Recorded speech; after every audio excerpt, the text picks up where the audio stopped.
Jung Ji-hoon's face contorts in pain as he questions if Yena is his daughter. Lee Jung-ho looks at him, noticing the desperation in his eyes, but wonders who made him so desperate and why he's so affected. Her thoughts swirl for a moment before she simply affirms his question, confirming what he fears.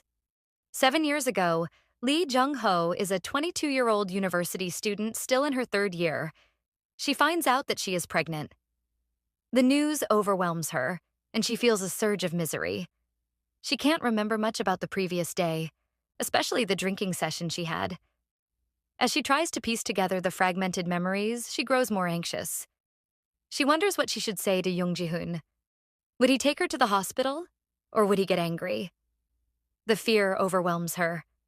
She checks the time and with a deep breath steps outside, her heart racing. It's then that she spots Jung Ji-hoon. He is 26 years old now, in his 4th year at university. He is her boyfriend, and they've been together for 6 months. Their relationship began 8 months ago, during a fateful encounter in Australia while she was on a working holiday visa. It had been a tough time for her. She had been crying in front of a Korean grocery store, hungry and unable to buy food. Jung Ji-hoon, without a second thought, lent her money for a meal when she told him she was starving.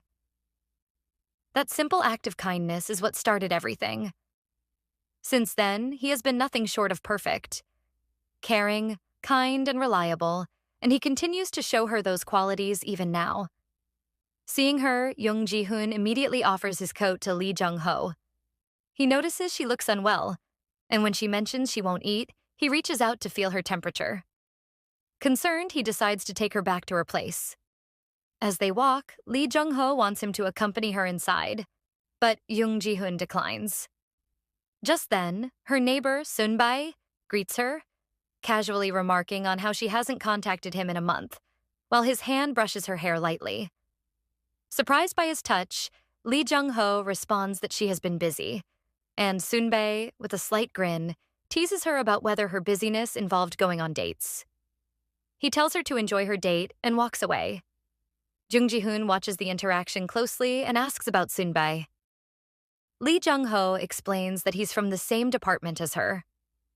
Jung Ji-hoon, seemingly softer now, says they should go up together. She's puzzled by his change of heart, but feeling it's better for her, decides this is the moment to tell him what's on her mind. Unsure of how to begin, she worries he might misunderstand her intentions.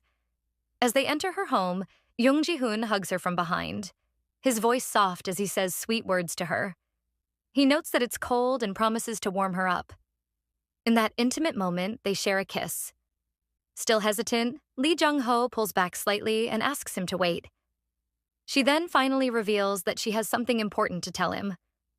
Jung Ji-hoon encourages her to go ahead and speak her mind. She hesitates for a moment before admitting that she is hungry. He smiles at her, suggesting that they cook something together. After a brief discussion, they settle on making kimchi pancakes. As he works his magic in the kitchen, she watches him with admiration. She's amazed at his cooking skills and, with a soft laugh, admits that she's always captivated by him, no matter how many times she watches him cook. They sit down to eat together, the warm, comforting meal filling the quiet space between them. A few minutes later, he asks how she's feeling. She tells him she's all right, but in her mind, she knows she's been fine all along. She decides that she will tell him everything once everything is cleared up. However, before she can gather the courage, he suddenly tells her he'll be leaving. He walks over to the sink to put away his plate, but as he does, his expression immediately shifts. She, grateful for the coat, thanks him. But when he glances down, his eyes fall on the pregnancy test strip lying on the counter, and his gaze locks onto it, his expression changing in an instant. She's surprised to see it with him, but says nothing as she gently takes it and slips it into the drawer.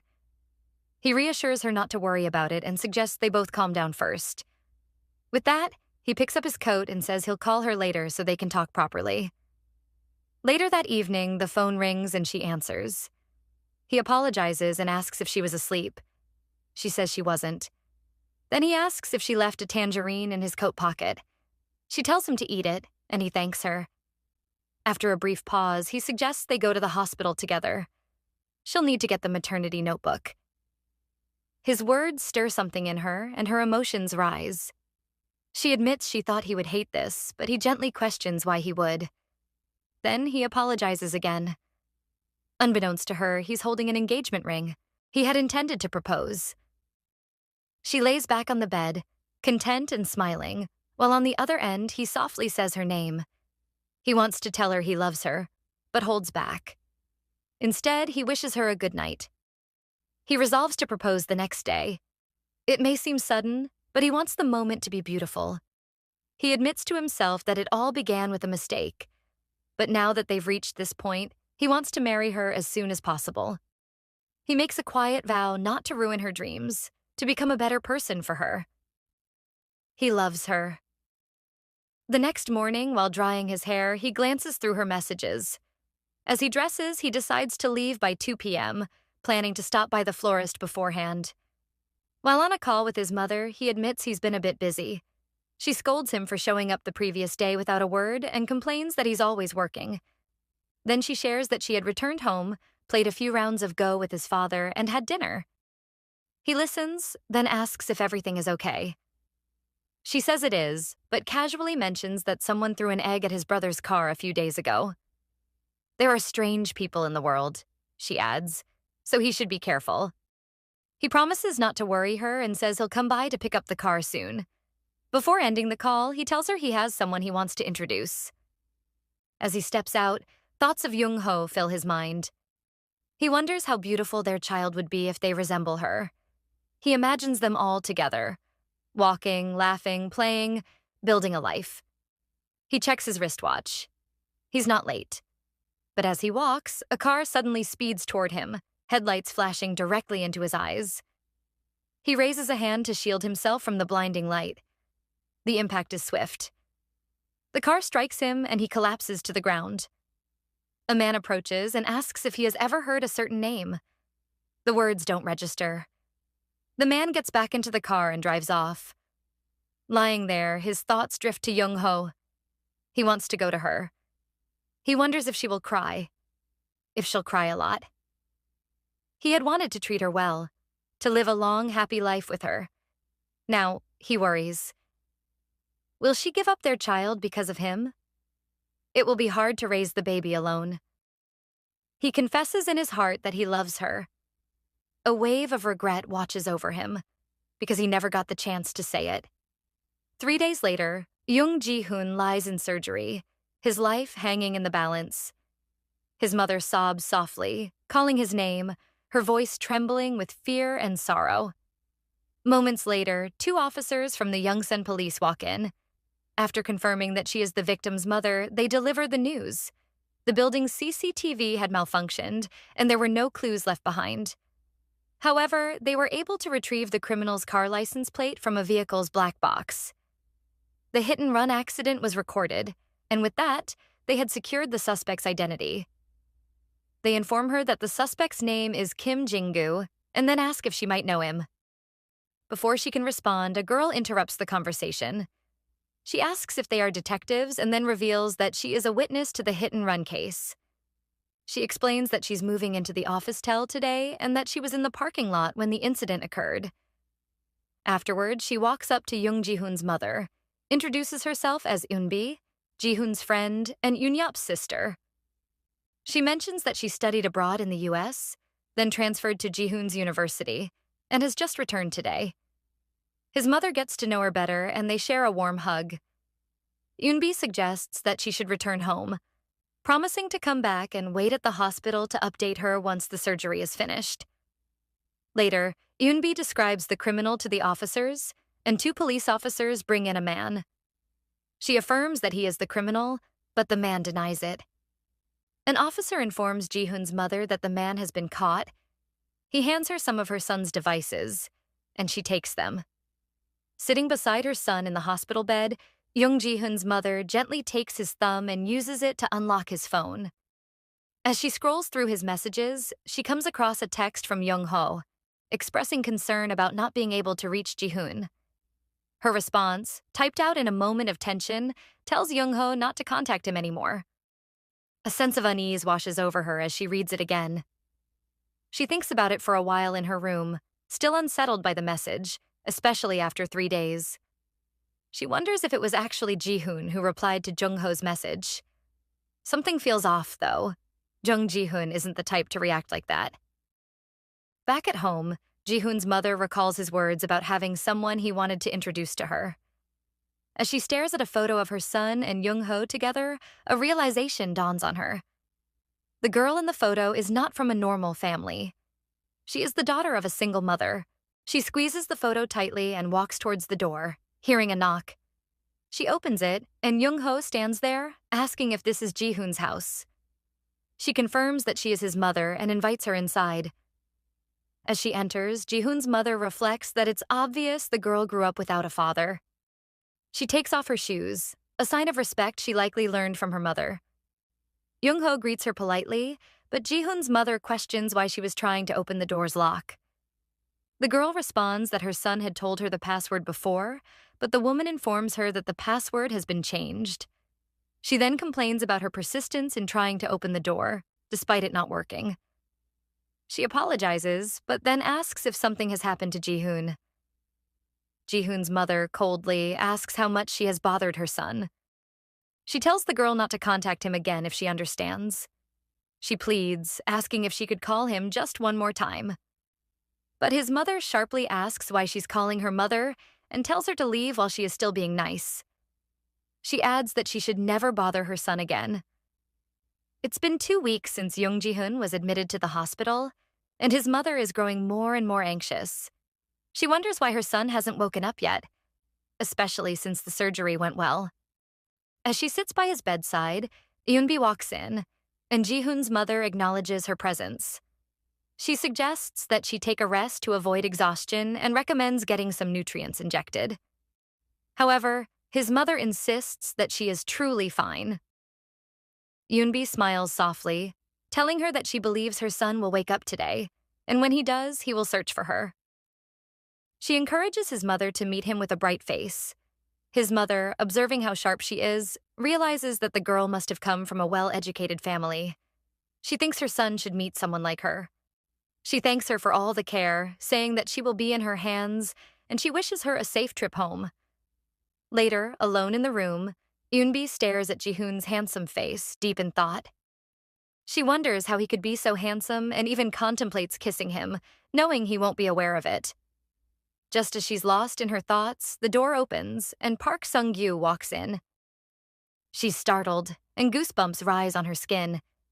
He notices her surprise and remarks that he's seeing her too often. Park Sung-gyu is a longtime friend of Ji-hoon's from high school and college, as well as his military senior, and he's someone Eunbi's brother has never gotten along with, and she doesn't like him either. She asks him why he's there, and he casually replies that he's come to see his friend. Then, he adds something strange. Ji-hoon's accident happened at 1:10 p.m., but the report came in at 1:30 p.m. The person who reported it was a man, yet Yoonbi, a witness, hadn't reported it right away. She explains that her phone was out of battery, but once it was charged, she immediately reported the incident. Park, still skeptical, suggests that this wouldn't have stopped her from rushing to the security office.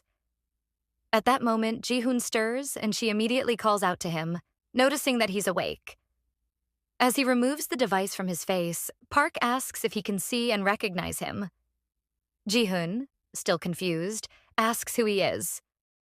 Surprised, he explains who he is and jokes that Ji-hoon must be pretending not to remember him.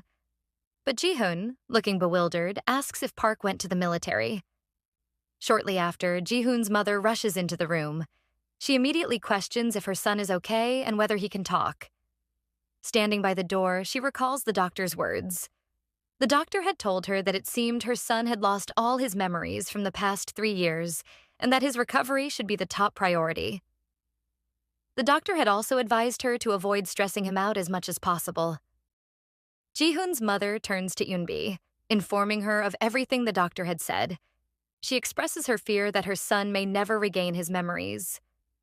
Yoonbi, surprised by the news, asks if that means Ji-hoon has forgotten her as well.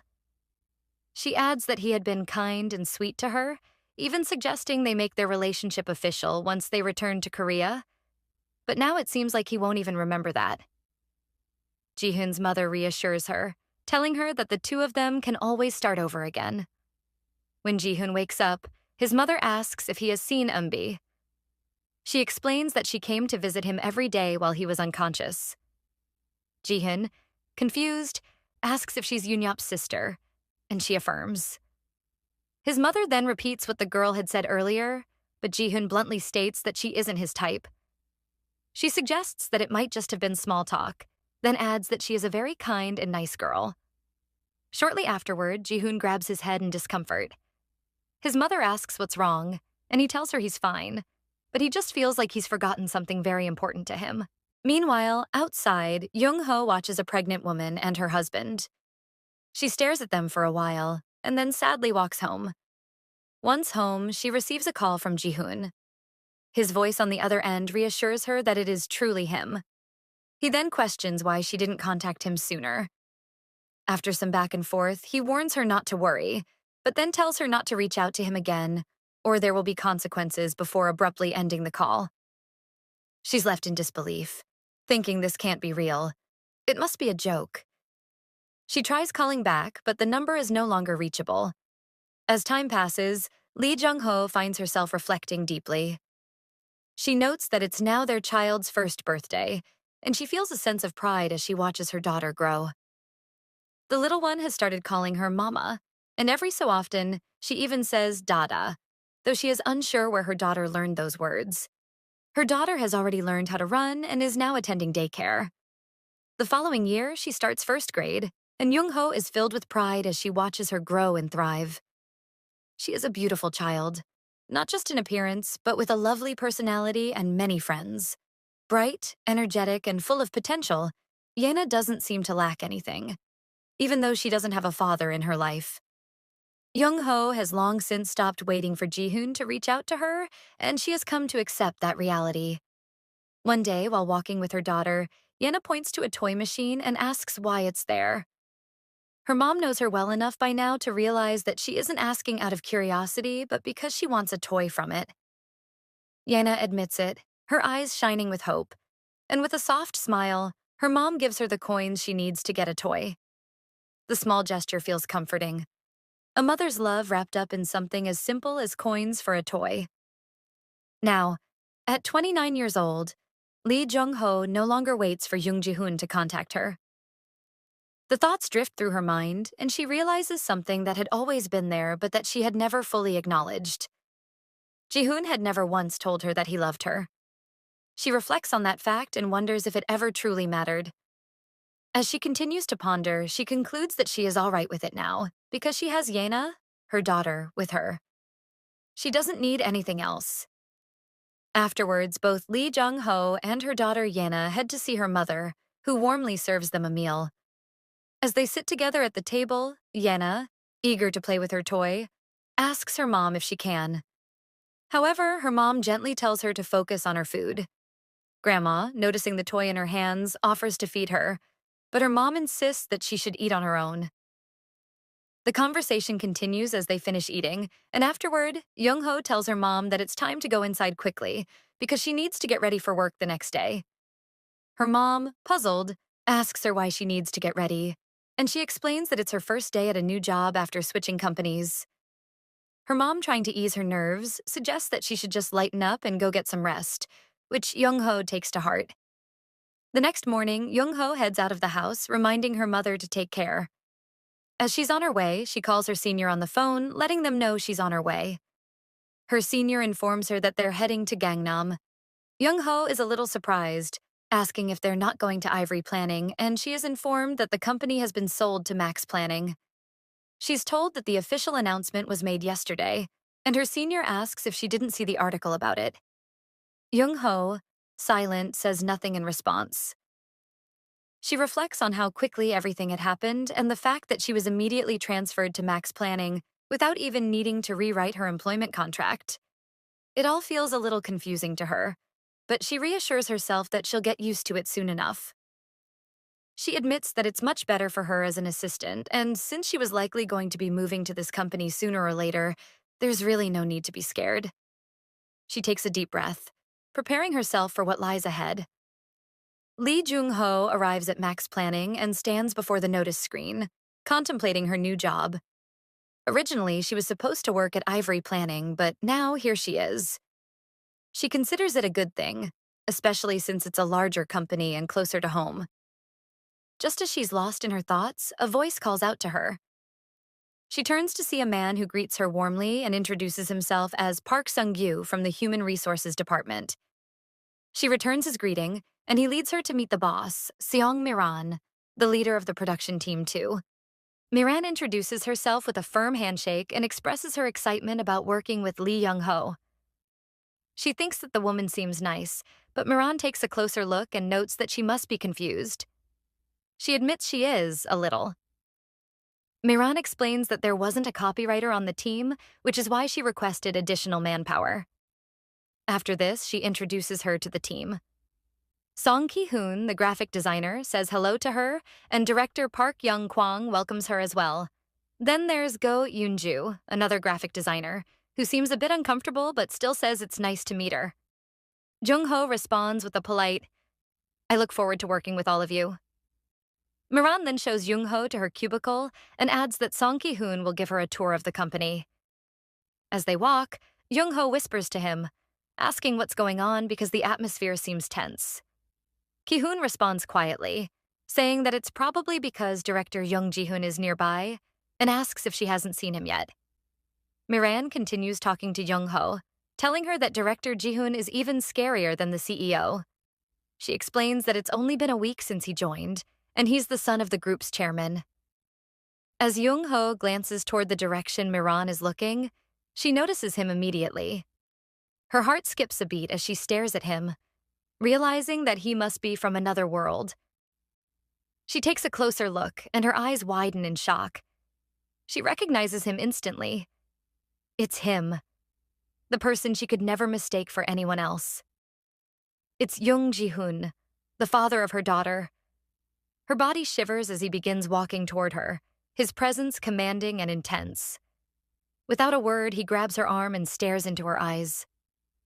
The world around them feels still as they stand locked in this unexpected moment. She had imagined more than once that someday their paths might cross again. Maybe by coincidence, maybe just once or twice. And in all those imagined moments, she had promised herself that no matter what, she wouldn't let herself get upset if she saw him.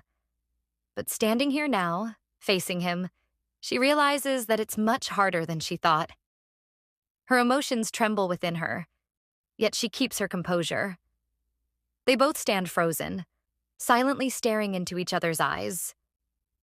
Miran, unaware of the storm swirling between them, approaches with a bright smile. She casually introduces her to him, completely oblivious to the history that lingers in their gaze. He, maintaining his calm demeanor, responds politely that it's a pleasure to meet her. Then, extending his hand, he formally introduces himself by name. Young Ji-hoon. Elsewhere, in a small but lively moment, a mother is struggling with her young son who doesn't want to attend his Go class. She tries reasoning with him, reminding him that he once showed interest and that she's already paid for the lessons. After some back-and-forth negotiation, they agree. If he attends class for 30 minutes, he'll get 1 hour of video game time later. Reluctantly, he agrees and heads inside, leaving his mother momentarily relieved. In the Go class, the boy sits sulking and sobbing quietly. Yena, now a confident and thoughtful little girl, notices him. She walks over and gently tells him to stop crying and to look at what she's doing. With her usual cheer, she invites him into a game, her presence disarming and natural. After a few moves, she casually introduces herself and asks for his name. He sniffles out a reply. Park Donan. She then asks if he goes to Oriole Daycare. Curious, he wonders how she knows that. She smiles and says she saw his name on his backpack the previous day. For a second, he's stunned. She's been watching me? He thinks to himself, both confused and amazed. As the game continues and he slowly forgets about his earlier tears, he admits silently. He had never seen a girl like this in all his 6 years of life. Outside, his mom waits patiently, glancing at the time and wondering why he hasn't come out after 30 minutes. She assumes he's probably still inside, crying and refusing to play. But soon enough, he emerges from the building, beaming with joy and waving excitedly at his new friend. He runs over and throws his arms around her in a tight hug. Surprised by the sudden shift, she crouches to his level, asking what happened. He grins, explaining that he had a lot of fun inside. Curious, she asks what exactly made it so enjoyable, and he pauses, then suddenly asks if she had experienced love at first sight with his dad.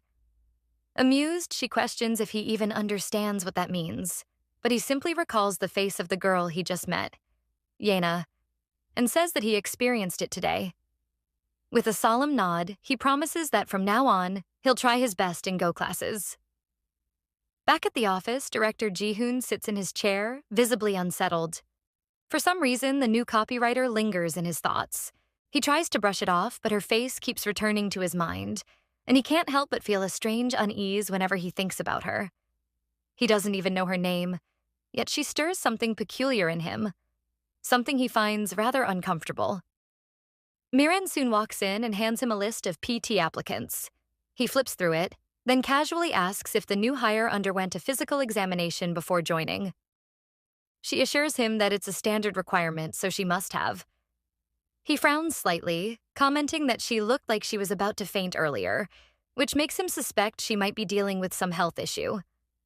Moran reflects silently that the assistant manager seemed fine as soon as he left, and with a playful tone suggests it might have just been nerves. After all, she reminds him, his presence can be quite overwhelming. He raises an eyebrow, wondering if she's trying to joke with him, then cuts through the teasing by instructing her to bring assistant manager Lee Jung-ho to his office immediately. While Ki-hoon is guiding her through some work, Moran informs her that Director Jung has asked for her. She considers going with Lee Jung-ho, but Moran insists that she will accompany her. Moran warns her to be cautious, as it's going to be intense. She wonders why the director is asking for her, especially after acting like they were complete strangers. Is he going to tell her to resign? They enter the office, and the director immediately asks if assistant manager Lee Jung-ho is all right. She confirms, and then the director mentions that she looked disappointed when they met. He talks about her, noting that she isn't upset that this isn't the company she applied for because, in his view, this one is better. She wonders why he called her in just to say such strange things. The director then asks if she can do her job well. She affirms that she can, and he reveals that he didn't expect her to answer that way as a copywriter. She responds that she's different when she's working, and she will work hard. He acknowledges that he'll be looking at her work. Soon, Manager Park walks in, and the director addresses him formally, asking if he's heading home. He wants Park to act as usual, but he admits he isn't used to it yet. The director suggests moving him to the annex so he can adjust quickly, but he declines, saying that he got goosebumps from the suggestion. The director asks if his words are scary, and he confirms. He then asks if something is wrong, and the director mentions how manager Lee Jung-ho's face turns pale when she sees him. He thinks for a moment, then asks the director to confirm that he thinks the lady is pretty. When the director doesn't respond, he notes in his mind that something is going on, which is why the director avoided the question. Then, he asks if the director would come to his house if he's free.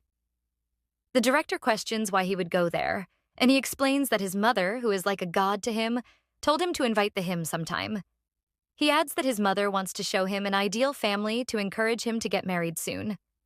The director responds that he shouldn't care about her words, but that he should pretend to listen to his mom. With that, he tells Park that he'll leave first. On the way home, the director reflects on his life. He feels that he's only pretending to live, not bothered by losing 3 years of memories, and simply maintaining things the way they are without any effort. He considers it a boring existence. Once home, as he takes off his accessories, he recalls her face. He notes that he'd usually prefer a woman with long hair, then wonders if it's her name that's affecting him. He then realizes that he has a strange obsession with 12 o'clock, as her name keeps ringing in his head before he closes his eyes. Shortly after, he sees Lee Jung-ho in his room. Wondering what's going on, he's startled when she suddenly jumps on him, and they kiss for a while. In shock, he opens his eyes and sees nothing. He admits to himself that he's losing his mind. On her way back home, she wonders why he was so grumpy and why he called her into his office just to talk about something like that. She concludes that he isn't the Young Ji-hoon she knew and thinks the previous version of him must have been a lie, though she convinces herself that it's fine. As she opens the door, her daughter immediately runs up to her, and they embrace each other in a hug. Grandma then asks if she isn't working overtime today, to which she replies that it's only her first day. She turns to her daughter, asking how her day went. Her daughter excitedly responds that she had fun, and even made a new friend at school. Her mom, curious, asks if they are now best friends. The girl hesitates, admitting that they still don't know anything about Go yet, so her mom encourages her to teach them. Then she asks what the name of the new friend is. The girl, a little surprised, answers the question. Her mom then asks if the new friend is a boy, and the daughter affirms, adding that the boy's mother had come to the school yesterday and today, and she thinks the mother might come tomorrow too. Her mom, sensing something, questions her, asking if she's jealous of her friend Park Dobin. The daughter initially denies it, but then almost shyly admits that she's a little bit jealous. Her mom then holds her daughter even tighter, a mixture of emotions running through her as she reflects on her life. She thinks about how much easier things would be if her father were around and wonders whether he even realizes that she gave birth to his daughter. She wonders if he has many other women in his life and whether it's time for her to quit. The next morning, Young Ji-hoon sits at the dining table with his family. His mom asks if he's not feeling comfortable, to which he replies that he just didn't sleep well. However, he silently notes to himself that he can't tell them the real reason, that he fell off the sofa. His dad then advises him to keep his composure in front of his employees to avoid causing misunderstandings. He asks how the new job is going, and Ji-hoon replies that it's all right. His mom then mentions that Eunbi is working at the company, but Ji-hoon ignores this and asks about his brother instead. His father informs him that his brother has been called on a sudden business trip. After the conversation, Ji-hoon stands, gazing at the bookshelf. He reflects on the strange feeling he experiences whenever he visits his parents' house. His childhood memories are clear, but he has no recollection of anything from 7 years ago, and the realization strikes him deeply. Shortly, his mother enters and questions what he's doing. He dismisses it, saying it's just some stuff, then asks about his father. She responds that he's already left for work. Ji-hoon decides to leave for work as well, but before he goes, he asks his mother what happened during those 3 years of missing memories. She smiles and tells him that he joined the military, and that's all. She adds that there's no need to dwell on it since he doesn't remember anything, and Ji-hoon affirms her words. His mom then brings up a red mark he had on his forehead, which made it easy to guess his thoughts just by looking at it. He acknowledges it, recalling that he always used bands to cover it up. She gently tells him that he can always talk to her if he has any troubles. Back at the company, Lee Jung-ho walks in, feeling a little off because she couldn't sleep the previous night. As she walks in, she exchanges greetings with Ki-hoon. Ki-hoon, noticing her, asks if she would accompany him to the break room, where he plans to teach her how to use the coffee machines. She agrees, but before heading to the break room, she decides to take a moment to put things in order first. After a short while, someone calls her name, clearly surprised to see her. She responds by saying she is Eunbi, and Jung-ho, recognizing her, comments that she remembers her. She then asks if Eunbi is also working here, and she answers that she is a copywriter as well as a manager. She and Eunbi had been classmates during their first year of high school. She recalls a particular moment when Eunbi gave her a lipstick. Eunbi mentioned that it was a designer item and said it would make her look prettier. However, she declined the offer and apologized, and Eunbi looked hurt by the rejection. That brief exchange was the only conversation they ever had back then. A few days later, as she was receiving her food in the cafeteria, the woman serving the meals told her to enjoy her food. She instantly recognized the woman as her mother. Though her mother didn't want others to know about their relationship, she didn't mind and called out to her, saying that she would see her later. Eunbi overheard that interaction. When it was her turn in line, she questioned why Jung-ho's mother was serving food with sweaty hands and commented that she should change her gloves. Her mother apologized and agreed to change them, then attempted to serve her again. She explained that she hadn't wiped the sweat with her hands, but had used her sleeves instead. and apologized once more. However, Yoonbi hit the plate, causing the soup to spill. The supervisor came over and asked what had happened. One of her friends claimed that the woman had poured the soup on her after she made a complaint about hygiene. Her mother apologized and explained that it was a misunderstanding, but Yoonbi told her to apologize like an adult. Her mother bowed and did so. That incident led to her quitting her job at the cafeteria. Afterward, the girls in class gossiped about it. They said her mother used to take leftover side dishes home to feed her family, and they made fun of her because of it. Those memories flash through her mind as she stands there, talking to Eunbi.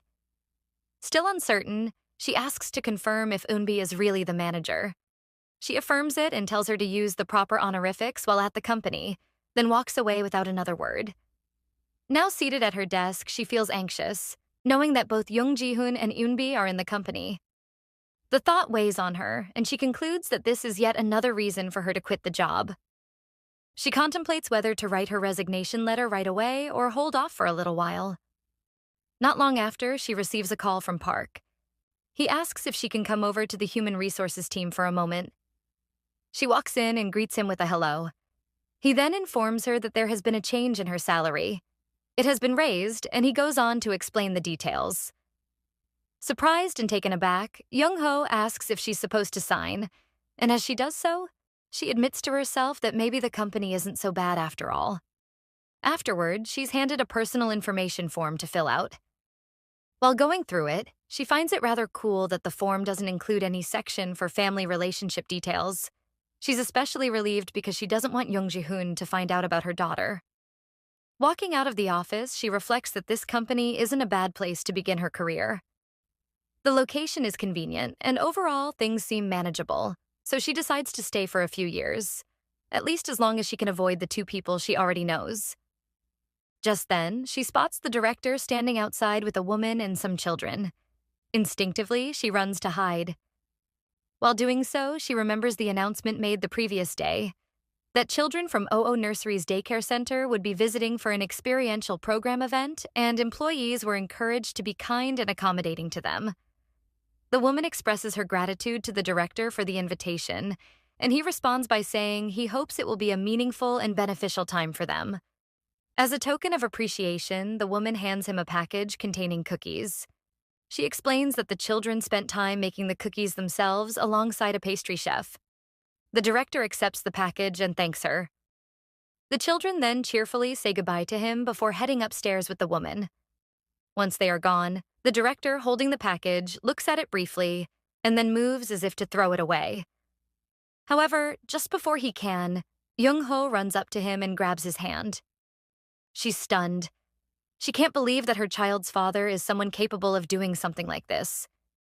In her confusion and disbelief, she asks him why. He holds her hand and then asks if they could have a chat. But before she can respond, Park suddenly yells upon seeing them. Alarmed, he demands to know what the director is doing. Then, realizing that the director is running late for work, he quickly grabs him by the hand and ushers him away in a rush. As they leave, Park tells her to excuse them and adds that he'll contact her shortly. Inside the elevator, Park exclaims that the director nearly gave him a heart attack back there. He then mutters that things could have gone badly if someone saw the director grabbing a female employee's hand like that.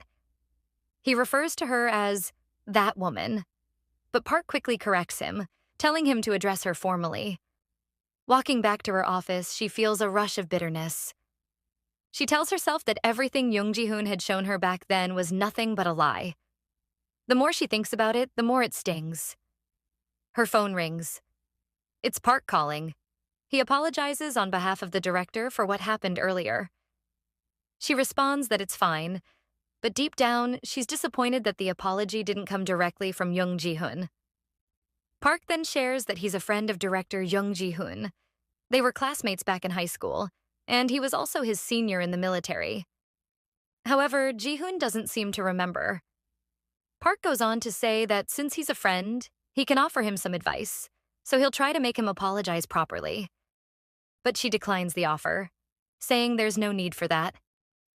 He then encourages her to tell him if there's anything inconvenient or troubling, promising to do his best to help her. She thanks him politely. Once the call ends, she reflects on how uncomfortable everything feels, and she just wants to go home. However, Kai-hoon approaches and reminds her about the liquor meeting later at 10 o'clock. She confirms that she hasn't forgotten, and he walks away.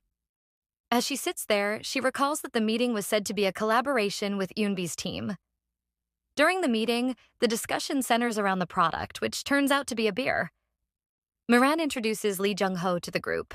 Just as Jung-ho begins to speak, Yoonbi abruptly cuts her off, remarking that she's alive and that she looks forward to working with her. Then Young Kwang suggests crafting a narrative around a bachelor, someone who somberly observes happy couples celebrating day in and day out. The idea is that this could highlight the emotions and setting of the campaign well. As they brainstorm further, someone comments that Team 2 might have an advantage in capturing that mood since everyone on the team is single. Ki-hoon quickly denies being single, and when the question comes to Jung-ho, she admits that she is. Yoonbi, with a smile, flashes her ring and says it's been a long time since she was last single. After the meeting ends, Jung-ho prepares to approach Miran for a quick conversation, but Yoonbi swiftly steps between them, starting a conversation of her own. While they talk, Miran casually asks when Yoonbi plans on getting married. She replies that it was originally planned for this year, but since her mom is currently busy, she's uncertain about the timing now. She then tells Miran to enjoy her lunch and walks away. Now standing with Jung-ho, Miran tells her that she saw everything that happened earlier. She also notes that she understands the cause of the tension. Jung-ho admits that she might have crossed a line, but she insists that what the director did wasn't right either. Miran calmly says she understands her point and proceeds to explain the director's situation. She shares that director Jung Ji-hoon was involved in a hit-and-run accident and that the company tried to keep the matter under wraps. She also reveals that he lost 3 years' worth of memories as a result of the incident. According to her, he became a lot more conscious and careful after that, which explains why he trashed the cookies earlier. He wanted to avoid any potential risks, no matter how small. She then asks Miran if she knows exactly when the accident happened. Miran checks her phone, searches for the article, and then gives her the date. As she hears the date, she immediately notes in her thoughts that the accident occurred 7 years ago, on November 3rd, the exact same day he had promised to pick her up at 3 o'clock so they could go to the hospital together. That realization hits her hard. Observing her face closely, Miran senses something is wrong and asks if she's all right. However, she quickly says she's fine and then hurries away without offering further explanation. She rushes into the secretary's offices and asks her for the location of the director's office. The woman gives her the directions, and without wasting any more time, she heads over to the director's office. But before she gets there, she sees him from afar. As they come face to face, they both stare at each other in silence. He looks at her, puzzled, and wonders what's going on. She breaks the silence and asks if he knows who she is. His response is casual.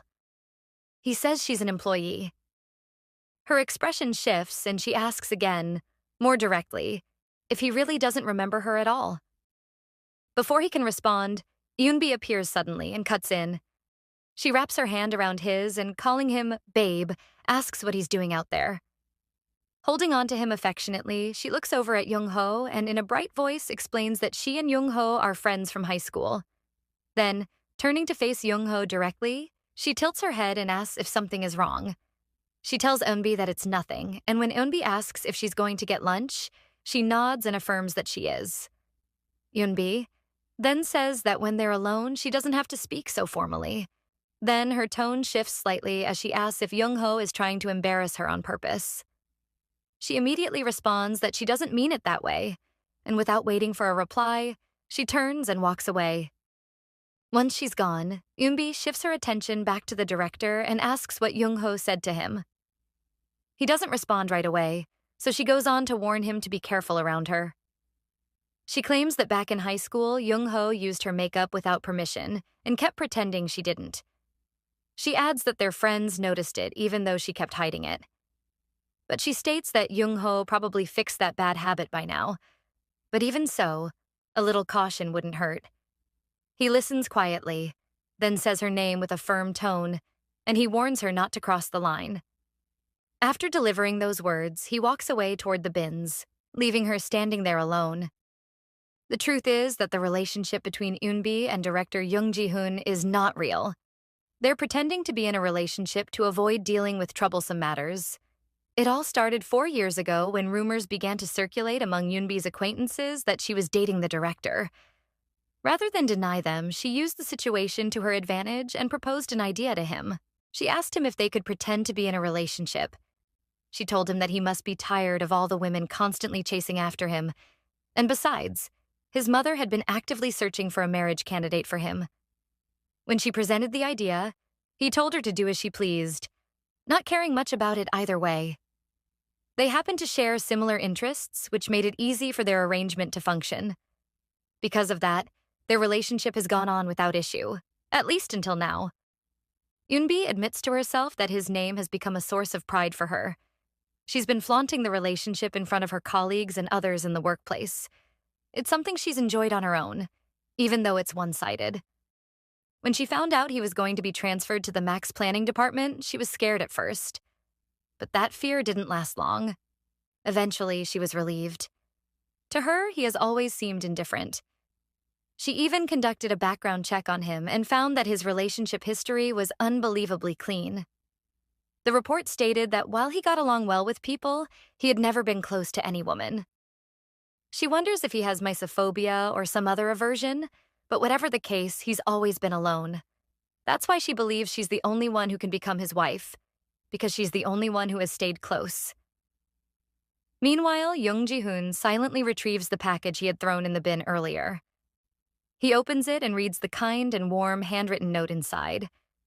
As he stares at it, he finds his thoughts drifting back to Lee Jung-ho. He recalls her expression and the question she had asked him earlier. He wonders why she asked such a thing. If it's because of what happened that morning. He asks himself if she's really that upset. If so, then he regrets not asking her what was wrong. Meanwhile, as Jung-ho steps out to get some coffee, she notes inwardly that her thoughts are starting to get jumbled. There's so much on her mind, and it feels like everything is mixing together. But as she returns to her desk and focuses on work, time seems to fly by before she realizes it. She makes a phone call to her mother to inform her that she'll be working overtime. During the call, after asking a few questions about her day, her mother casually mentions that a purple hairpin was found at the restaurant, one that she had been looking for about a year ago. Jung-ho responds that she had forgotten all about it. Her mother tells her that it's okay and encourages her to get back to work. After the call ends, Jung-ho sits quietly for a moment, letting the words sink in. She wonders bitterly if she really is worth no more than that hairpin to Jung Ji-hoon. That same hairpin had once meant something to her, but it was lost without her even realizing it. She never went back to search for it, and at some point it became just another forgotten thing. Now she considers it part of a collection of useless memories. Things better left in the past, just like so many other pieces of her life. Back in the office, Eunbi approaches and asks Jung-ho if she's going to the meeting for the competitive PT. She confirms that she is, and Eunbi takes the opportunity to ask if she can take something to the meeting for her. She agrees to do so, but as she observes her closely, then she questions if she did something to make her uncomfortable. She replies with a calm, "No."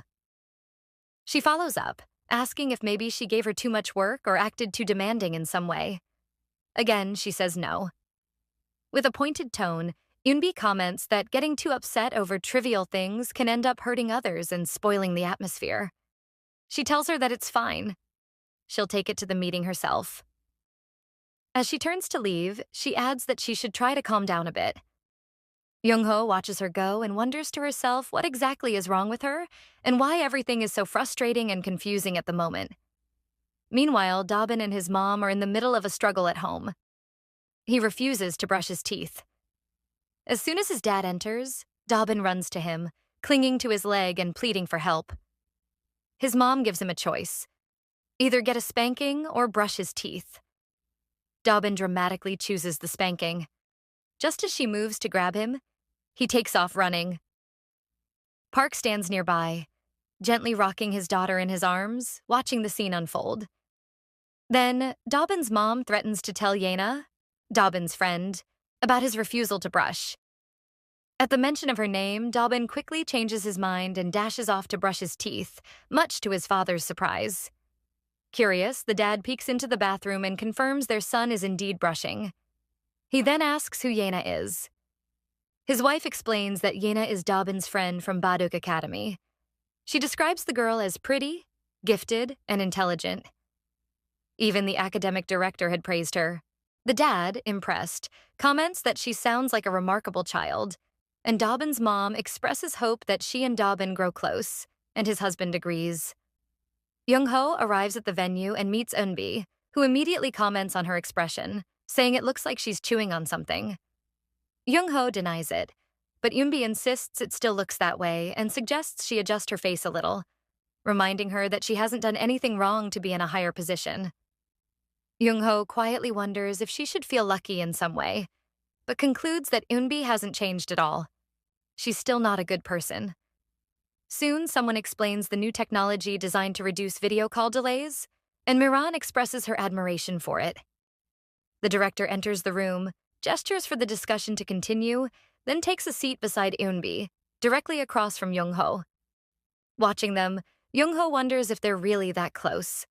She recalls how, 7 years ago, he was quite bold in that area, never held back regardless of place or setting.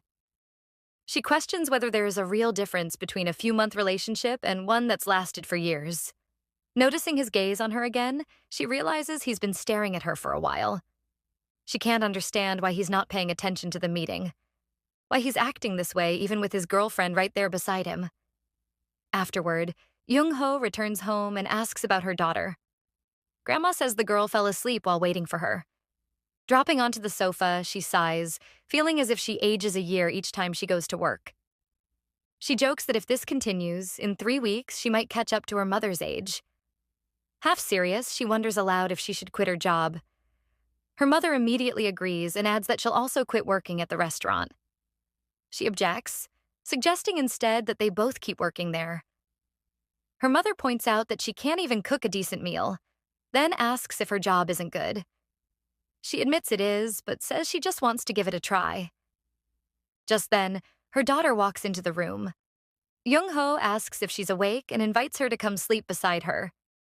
The kid questions why her mom came home so late, saying she had been waiting.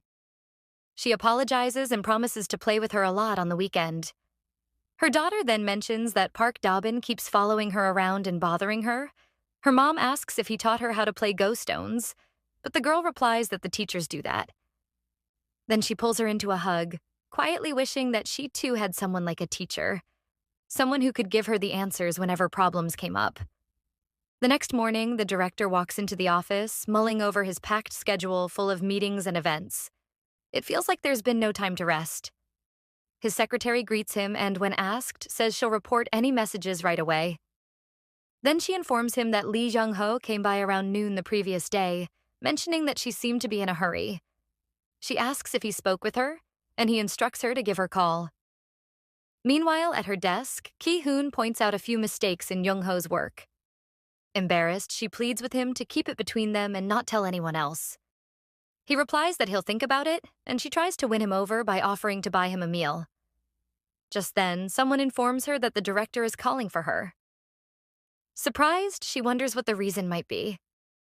Inside his office, she greets him. There's a stillness in the air. His gaze traces invisible lines, his expression guarded, his voice holding a cautious tension. It's the kind of moment where something unspoken hovers between them, stirring curiosity in the silence. Young-ho acknowledges internally that what she feels isn't ordinary. But being drawn to him doesn't mean she should let herself be swept away. She tells herself she needs to understand it clearly before moving any further. The director gestures for her to take a seat. She wants him. There's no denying that. But not at the cost of losing herself. Pointing at the cookies, he tells her to take as many as she wants. She's startled that he picked them up. He casually asks if she doesn't want something that's already been picked up, and she says she doesn't mind. She then takes one. After a pause, he asks her to explain why she had been so desperate to find him the day before. The director tells her they should talk about it comfortably. She responds with a light excuse. that she only came looking for the cookies because she genuinely planned to eat them. She elaborates that she was going to suggest he give her anything he didn't want anymore. He finds that hard to believe, then points out that she cries yet doesn't speak her mind. She replies that her tears are just a personal matter. He asks if Director Park threatened her in any way, but she quickly declines and says Deputy Director Park actually seemed like a nice person. His response is silence. Inwardly, Young-ho's thoughts swirl. He's a man who never told her about his background. A man who forgot everything, who couldn't trust her, and who still doesn't know that she has a child. She wonders if he's simply cruel or just someone to pity. Her mind drifts back to that day, to their last conversation after the incident. She questions how he could have called her if he'd truly lost his memory. Was it really his voice on the phone? Doubt creeps in. Maybe he wasn't the one who called. Maybe someone else set everything up. If the call was fabricated, then maybe their breakup was never real, but engineered by someone else. She asks him directly if he's ever heard her name before. He counters by asking if she's ever appeared in a commercial popular enough to have her name on it.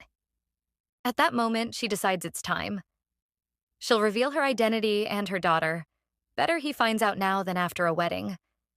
So, looking at him steadily, she tells him that she has something to say. Meanwhile, Yena's teacher helps her down from the bus. A woman stands nearby, waiting. She greets the girl with a friendly smile.